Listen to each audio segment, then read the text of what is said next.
Hi guys, good evening and welcome back once again to the EdWord. I'm your host Eddie, and in tonight's video I will be discussing what I thought of that bigger, better, scarier movie that we got in the form of Smile 2.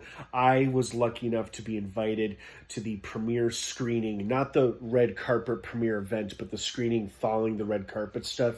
I was blessed and lucky enough to go to the premiere screening at Paramount Pictures earlier tonight for Smile 2 and thoroughly enjoyed it.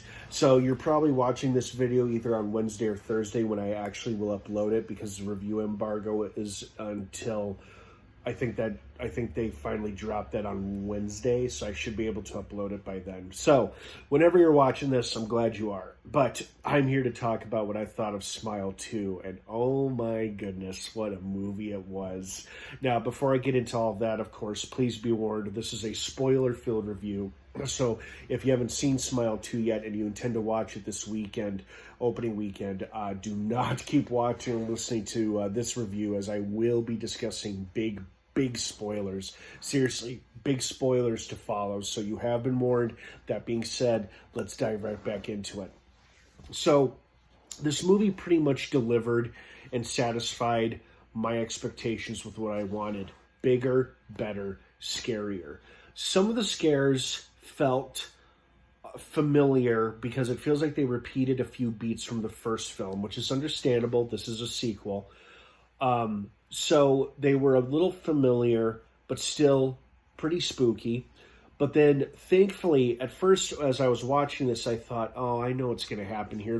They showed this part in the trailers or in the teaser trailer, the promos, this is when this happens and all that stuff. At first, I was afraid, oh no, did they reveal or ruin all the big scares in the trailer? No, they did not. Some of the scariest scenes in this movie they saved for the movie, and they did not reveal in the trailer, which I was very happy and grateful for. Because as I was watching there, sitting there enjoying it, I was like, oh, well, here's the part from the trailer. That's when this happens. But then there were other parts, so I was like, it got me good. Good jump scares there. Made my skin crawl. Made my heart stop a little bit. That's how intensely scary some of these scenes were. Like the scene when she's arguing with her mother and then the entity suddenly possesses the mother and goes into the smiling face like this and starts talking all scary. That shit was scary as hell.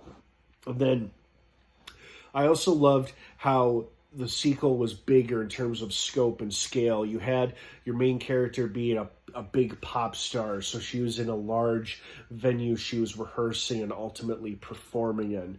And at first I thought the grand finale would be at her show, at her concert, where the thing has possessed her and she kills herself in front of all her fans. And then as the movie went along, it kept going in the opposite direction, where I was like, oh, maybe it'll happen in this freezer and Pizza Hut, where they'll confront this thing once and for all and beat it at its own game. But sadly, it was all just one big fat illusion, as we saw in my favorite scene in the movie when her apartment is swarmed by all those random people smiling at her and swarming her. We see that is when it possessed her, it took possession of her, shoving its hand down her throat, and then it had been manipulating her all the way up until the final scene of the film, when it turns out, oh my God, it was all in her head, and she's at her concert, and now the thing takes her over in that super gnarly, nasty looking scene where it bursts out of her skin and then it crawls towards her, peels her mouth open, and gets inside of her, much like it did Rose in the first film. And then the movie ends in such a wonderful cliffhanger way where you're like, oh my God, what is going to happen next? Now that she has killed herself in front of thousands of fans in a crowded concert venue, including her poor mother, who did not die despite such a gnarly, scary death scene that we thought we got, but technically didn't, because that was just the entity fucking with Sky.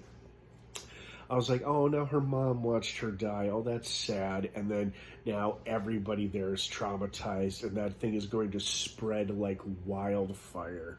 So it leaves open the possibility for a third Smile film, which I certainly hope we get, especially after watching this movie.